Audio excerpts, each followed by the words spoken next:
Hi hello guys, welcome back to my mini vlog. So ఈ రోజు అయితే ఒక మంచి హెల్తీ బ్రేక్ఫాస్ట్ అయితే మీతో షేర్ చేస్తాను. సో ఇది వచ్చేసి జొన్న దోశ. సో చాలా అంటే చాలా హెల్తీ ఫుడ్. సో ముందుగా అయితే నేను ఇక్కడ 2 కప్పుల జొన్నలు అయితే తీసుకున్నాను. సో వీటిని అయితే మంచిగా ఒక 2 టైమ్స్ అంతా వాష్ చేసేసుకొని వాటర్ వేసేసి సో 10 అవర్స్ అయితే సోక్ చేసుకోవాలి. 8 నుంచి 10 గంటల వరకు ఈ జొన్నల్ని అయితే నానబెట్టుకోవాలి.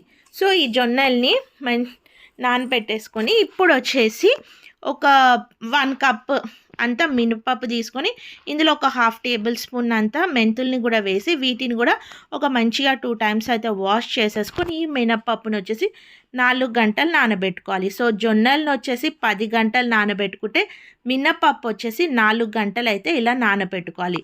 సో ఇలా 10 గంటలు జొన్నలు, మినపప్పు 4 గంటలు నానినాక మనం దీన్ని గ్రైండ్ చేసుకునే ముందు సో 2 టేబుల్ స్పూన్ అటుకుల్ని వేసుకొని వీటిని కొంచెం వాష్ చేసి నానబెట్టుకోవాలి. సో ఇప్పుడు వచ్చేసి జొన్నల్ని నీళ్ళు ఏమీ లేకుండా ఫస్ట్ క్రోడ్స్ లాగా అయితే గ్రైండ్ చేసుకోవాలి. సో ఇలా కొంచెం రవ్వ లాగా వచ్చేటట్టు. సో ఇప్పుడు వచ్చేసి కొన్ని వాటర్ వేసేసి మన దోశ బ్యాటర్ కన్సిస్టెన్సీ లాగా అయితే మంచిగా గ్రైండ్ చేసేసుకోవాలి.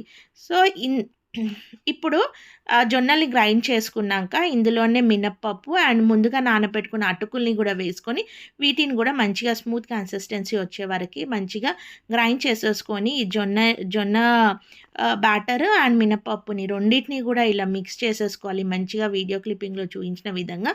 సో ఇలా మిక్స్ చేసేసుకొని దీన్ని వచ్చేసి మంచిగా ఫర్మెంట్ చేయాలన్నమాట. సో ఓవర్ నైట్ అయితే ఫర్మెంట్ చేస్తే సరిపోతుంది. లేదు అంటే 8 గంటలైనా ఖచ్చితంగా ఫర్మెంట్ చేసేసుకొని సో ఫర్మెంటేషన్ అయ్యింది చూడండి ఎంత బాగా.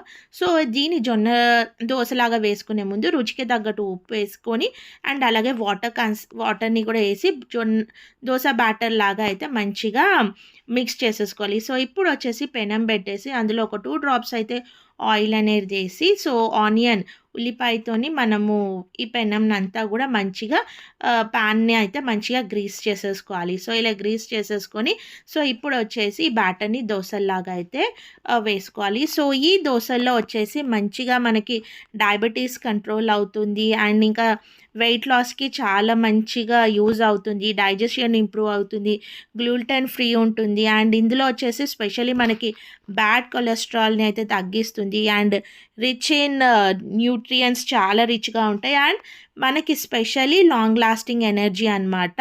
సో ఈ దోశను కూడా మీరు ఖచ్చితంగా ట్రై చేయండి. సో నార్మల్గా నేను చూపించిన విధంగా అయితే ఖచ్చితంగా ట్రై చేసి ఎలా వచ్చిందో అయితే నాకు చెప్పండి. సో చూసారు కదండి, ఇలా అయితే ఒక మంచి హెల్దీ రిచ్